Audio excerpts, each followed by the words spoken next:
George Clinton, the legendary mastermind behind Parliament Funkadelic, is once again making headlines, but this time it's not because of a hit record or an electrifying stage performance. Instead, Clinton is stepping into the spotlight for a legal battle that could have a major impact on the music industry and on artists fighting for fair compensation. The funk pioneer has reportedly filed a lawsuit against Universal Music Group, claiming that he is owed more than $1 million in unpaid royalties. For many fans and industry observers, this case is about much more than money. It represents another chapter in the long struggle between artists and major record labels over ownership, transparency, and fair payment. For decades, George Clinton has been recognized as one of the most influential musicians in modern music history. His work with Parliament and Funkadelic changed the sound of funk forever and inspired generations of artists across hip-hop, R&B, rock, and pop music. From sampling to songwriter influence, Clinton's legacy can be heard everywhere in contemporary music. Despite his enormous impact on the culture, however, Clinton has often spoken about the business side of the music industry and the challenges artists face when it comes to receiving the compensation they deserve. According to reports surrounding the lawsuit, Clinton alleges that Universal Music Group withheld significant royalty payments connected to his catalog. These royalties reportedly involve revenue from streaming services, digital downloads, and physical music sales. In today's music business, streaming has become one of the biggest sources of revenue, but many artists have argued that royalty calculations are confusing, inconsistent, and unfair. Legacy artists especially have claimed that contracts signed decades ago never anticipated the rise of digital music platforms, leaving them vulnerable to accounting systems that may not accurately reflect the true value of their work. Clinton's legal challenge shines a spotlight on the complicated relationship between artists and major labels. Historically, record companies have controlled distribution, licensing, promotion, and royalty accounting. Artists often signed contracts early in their careers without fully understanding how royalties would be calculated years later. Many musicians have later discovered discrepancies, unpaid balances, or accounting methods that heavily favored the label over the creator. George Clinton's case is part of a larger pattern that has existed throughout music history. The lawsuit reportedly centers on more than $1 million in back royalties. While that figure alone is significant, the broader implications could be even larger. If Clinton's claims are validated, the case may encourage other legacy artists to review their own royalty agreements and payment histories. Many musicians from earlier eras are now revisiting contracts that were created long before streaming transformed the industry. The digital age changed how music is consumed, but not every contract evolved alongside the technology. Streaming revenue has become a particularly controversial issue in recent years. Artists have repeatedly argued that streaming payouts are too small, and that labels sometimes retain an overwhelming percentage of the profits. Fans may assume that millions of streams automatically generate huge earnings for artists, but the reality is often far more complicated. Revenue is divided among multiple parties including labels, distributors, publishers, producers, and songwriters. By the time payments reach the artist, the amount can be dramatically reduced. Clinton's lawsuit appears to challenge whether those calculations were handled fairly and transparently. Physical sales are also reportedly part of the dispute. Although streaming dominates today's market, physical formats like vinyl records, CDs, and special reissues still generate revenue, especially for legendary artists with devoted fan bases. George Clinton's music continues to have strong cultural relevance, and collectors still purchase classic albums from Parliament and Funkadelic. Questions surrounding how those physical sales royalties are accounted for may also play a role in the legal battle.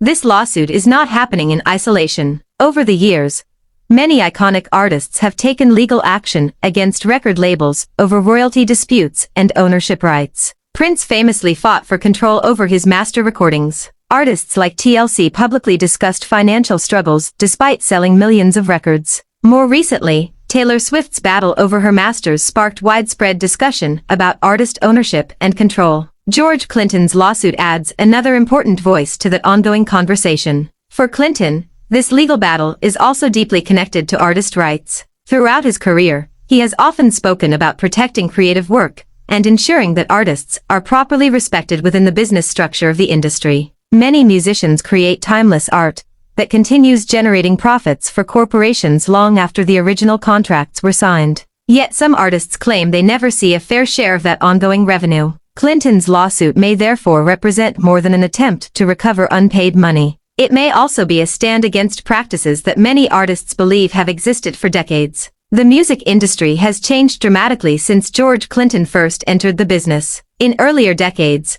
artists depended heavily on record labels for studio access, manufacturing, marketing, and distribution. Labels held enormous power because they controlled the infrastructure required to release music worldwide. Today, technology allows independent artists to distribute music online without relying entirely on major corporations. However, legacy artists signed under older systems often remain tied to contracts negotiated in completely different eras. That historical context matters, because many royalty agreements were created before streaming existed. Contracts often referenced physical records, radio play, and mechanical royalties without anticipating digital platforms like Spotify, Apple Music, or YouTube. As a result, disputes have emerged over how streaming income should be categorized and distributed. Some artists argue that labels apply outdated formulas that reduce artist compensation. Lawsuits like Clinton's may force the industry to confront these unresolved issues more directly. Transparency has become one of the biggest concerns in modern royalty disputes. Artists frequently complain that royalty statements are difficult to understand and nearly impossible to verify independently. Accounting systems can involve complicated deductions, licensing fees,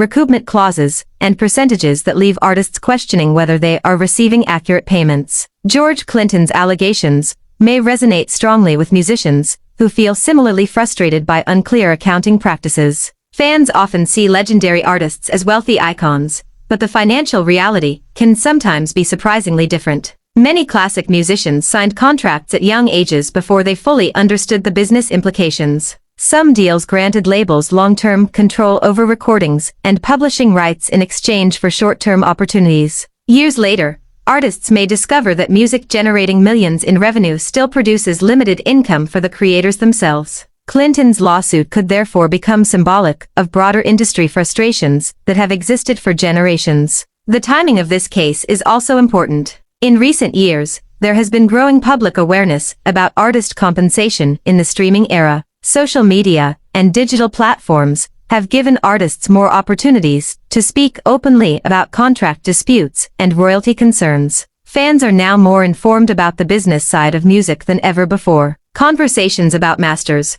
publishing rights, licensing, and streaming payouts have become mainstream topics rather than hidden industry secrets. George Clinton's influence on modern music makes this lawsuit especially significant. His work has been sampled extensively in hip-hop and has shaped countless artists across multiple genres. The value of his catalog extends far beyond traditional album sales. Licensing, streaming, sampling, merchandising, and cultural influence all contribute to the ongoing profitability of his music. If royalty disputes exist surrounding such an influential catalog, it naturally raises questions about how many other artists may face similar situations. Universal Music Group, one of the largest music corporations in the world, has enormous resources and influence within the entertainment industry. Legal battles between artists and major labels can be extremely complex, involving years of contracts, financial records, licensing agreements, and accounting details. Cases like this often take significant time to resolve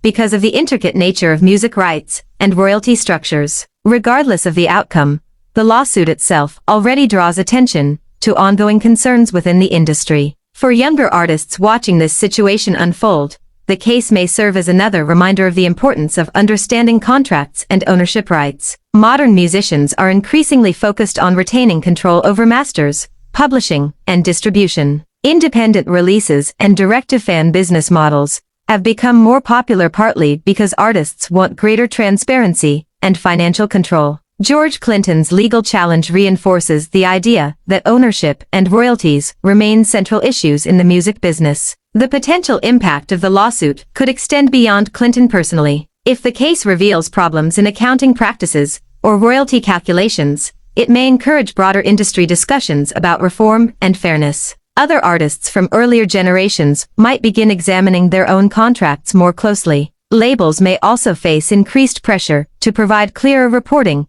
and more transparent payment systems. At its core, this story is about the relationship between creativity and business. Artists create music that shapes culture, inspires people, and generates enormous economic value. Yet the systems managing that value have often been criticized for prioritizing corporations over creators. George Clinton's lawsuit brings those tensions back into public focus in a powerful way. Many fans see Clinton not only as a music legend, but also as a symbol of artistic freedom and innovation. His willingness to challenge a major corporation may inspire conversations about how artists should be treated in an industry built on creative talent. Whether the lawsuit ultimately succeeds or not, it contributes to an ongoing movement demanding greater accountability and fairness within the music business. As the case develops, industry observers will likely pay close attention to the legal arguments, financial records, and broader implications. Royalty disputes are rarely simple, and outcomes can influence future negotiations between artists and labels. This lawsuit may become another landmark moment in the evolving debate over artist compensation in the digital era. George Clinton's fight is about more than recovering unpaid royalties. It is about transparency, recognition, and the belief that creators deserve a fair share of the value generated by their work. In many ways, the lawsuit reflects larger questions facing the entire entertainment industry today. Who truly benefits from music in the streaming age? How should legacy contracts adapt to modern technology? And what responsibilities do major corporations have toward the artists whose creativity built their success? The answers to those questions could shape the future of the music business for years to come. George Clinton's legal battle may only be one case, but its significance reaches far beyond a single artist or a single company. It touches on issues that affect musicians across generations and genres. As fans, artists, and industry professionals continue following the story, one thing is clear: the conversation about royalties, ownership, and fairness in music is far from over. Thanks for the watching and subscribe.